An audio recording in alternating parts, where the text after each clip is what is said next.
Imagine never stopping for gas, never plugging into a charging station. A car that powers itself forever. For years, it was a dream, a whispered claim that many dismissed as impossible. But today, that dream has been certified, verified, and it's about to send shockwaves through the global automotive industry. This is the story of Maxwell Chikumbutso's self-powered car, the invention that automakers didn't want you to believe in, and why its official certification changes everything. The announcement came quietly. No fireworks, no flashy press conference, just a single sheet of paper from an international certification board. But on that paper was the line that would ignite the world. Independent testing confirms, continuous operation without external fuel or charging. For Maxwell Chikumbutso, it was the moment he had been waiting for. Years of ridicule, doubt, and technical sabotage had led to this. His car, a sleek, unassuming sedan, didn't look like a revolution. But hidden beneath its shell was a system unlike anything else on the road. Instead of relying on combustion or a massive battery pack, the vehicle was powered by a radio frequency energy converter, a device that harvested power from electromagnetic waves in the environment and recycled its own output.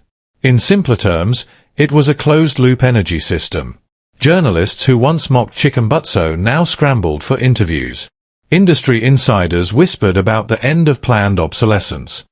Oil executives reportedly held closed-door meetings within hours of the announcement.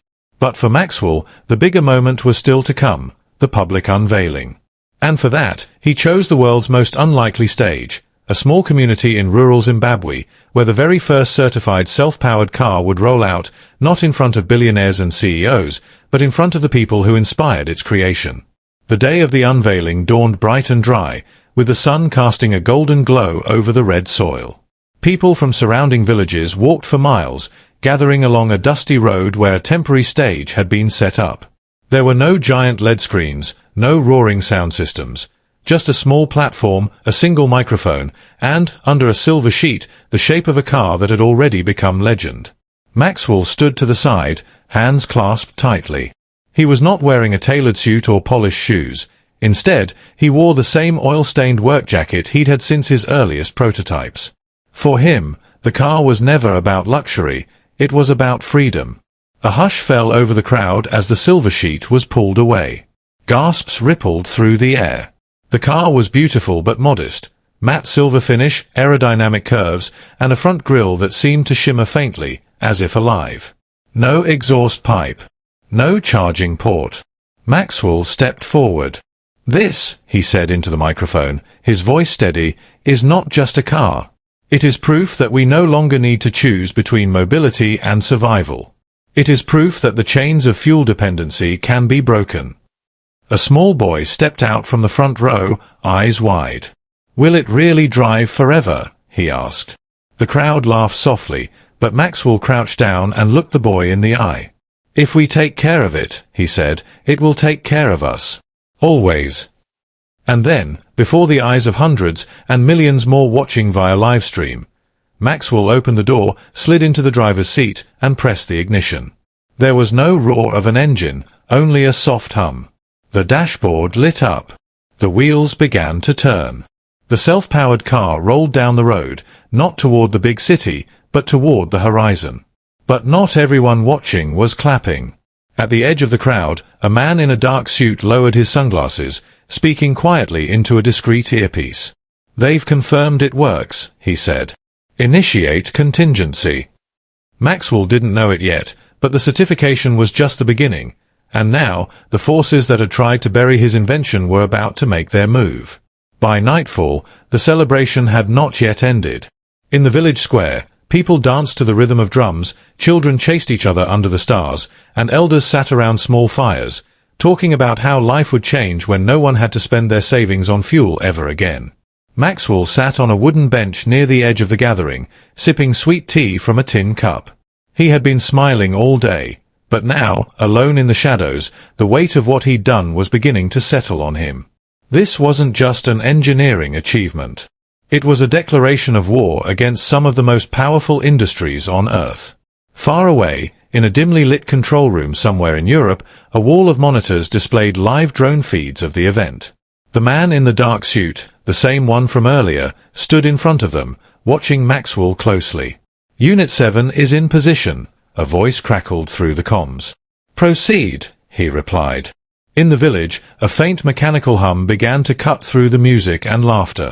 At first, no one noticed. But then, one of the children pointed toward the horizon. A sleek, black vehicle with no visible markings approached, its headlights dimmed to near invisibility. It stopped just beyond the circle of light cast by the fires. 3 figures stepped out, dressed in matte tactical gear. Maxwell's instinct screamed. He recognized the stance, the precision. These weren't journalists or curious onlookers. They were operatives. The lead figure held something small and metallic in their hand, a cylindrical device no bigger than a flashlight. They were heading straight toward the car. Maxwell's heart pounded. The RA9's power system was stable, but the right kind of interference, high-frequency EM disruption, could fry its core in seconds. He stood up, every muscle tensed. "Not tonight," he muttered, setting his cup down. The operatives reached the edge of the crowd. One of them flicked the device's switch. A low, almost imperceptible whine filled the air. The car's faint hum began to waver. Maxwell started moving toward them, weaving through the people, his mind already calculating his next steps. He knew, if they succeeded here, the dream would die before it had even begun. Maxwell's pace quickened, his boots crunching against the dirt as he closed the distance. The music in the square faltered as people began to sense that something was wrong. Conversations hushed, and all eyes followed the strange figures moving toward the self-powered car. The lead operative knelt by the front grille, raising the cylindrical device toward the vehicle's core. A faint blue arc began to dance at its tip, electromagnetic discharge, calibrated to destabilize Maxwell's RF converter. Maxwell lunged forward. "Step away from the car," he shouted. His voice cut through the silence like a blade. The operative glanced up, expressionless beneath a tinted visor, and kept working. The hum of the car wavered again, like a heartbeat under strain. People in the crowd began murmuring. Some stepped forward, forming a loose circle around the intruders. The second operative placed a hand on their hip, revealing the handle of a compact weapon. "Stand back," they said, their voice calm but cold. "This technology is a threat to global stability. We are here to contain it."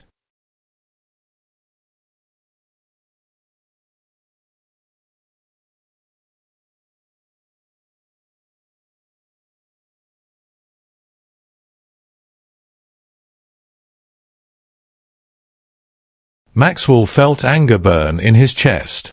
Contain it? Or bury it? You don't want stability, you want control. The first operative's device whined louder, the blue arc growing brighter. The dashboard lights inside the car flickered. Maxwell knew he had seconds left. In one swift motion, he grabbed a handful of dry soil and flung it into the operative's faceplate. The man staggered back, cursing. The second operative reached for their weapon, but before they could draw, several young men from the village surged forward, tackling them to the ground. The crowd erupted, voices shouting, bodies moving in chaos. Maxwell dived for the device, ripping it from the first operative's grip and slamming it against the dirt. It sparked once, then died. The car's hum steadied again. For a moment, everything froze. The 3 operatives, realizing they were outnumbered, retreated toward their black vehicle. Without another word, they climbed in, slammed the doors, and sped off into the night. Maxwell stood by the car, breathing hard. Around him, the villagers cheered, but his mind was already racing. If they had sent a team tonight, more would follow. This was no longer just an invention. It was a battlefield. And the war had only just begun. By dawn, the village was quiet again. The fires had burned low, the music long faded, but the tension still clung to the air like smoke. Maxwell hadn't slept. He stood beside the car, hands resting on the hood, staring at the horizon as if expecting another black vehicle to appear. In the pale light of morning, his phone buzzed. It wasn't a number he recognized, no caller ID, just a string of encrypted digits. He hesitated, then answered. A low, measured voice spoke. "Mr. Chikumbutso, we've been watching. We know what happened last night. And we know who sent them. Maxwell's jaw tightened. Who are you? That's not important right now. What matters is this: you won't survive this fight alone. They'll come again, and next time, they won't just target the car. They'll target you. The voice gave him a set of coordinates, a remote airstrip hundreds of miles away, and then the line went dead. Maxwell's gut twisted. Trusting strangers in this game was dangerous, but refusing help might be worse. Maxwell drove the self-powered car out of the village, the hum of its core steady and strong. The road stretched endlessly before him, a ribbon of dust cutting through sunlit grasslands. Hours later, the airstrip appeared on the horizon, little more than a strip of cracked tarmac and a rusting hangar. Standing beside it was a woman in a long dark coat, her hair pulled back tight, sunglasses masking her eyes. "You made good time," she said as he pulled up. "Who are you?" he asked again. She smiled faintly. "A friend. Let's just say, I work with people who don't like the way energy is controlled in this world." From the hangar, two men wheeled out a strange-looking vehicle. Not a car, not a plane, but something in between, its surface bristling with antennas. "This," the woman said, "is a mobile shield generator. It creates a frequency bubble around your car, makes it invisible to their interference devices. But it comes with a condition." Maxwell crossed his arms. "Which is? You don't just protect your invention. You take it global. We move now, before they lock down every border and every lab." Maxwell looked at the self-powered car, then back at the woman. He could hear the faint echo of the night before, the hum faltering, the crowd shouting, the operatives retreating. He knew she was right. "Then we start tonight," he said. The woman's smile deepened. "Good. Because they already know you're here." In the distance, the low thrum of approaching rotor blades began to fill the air.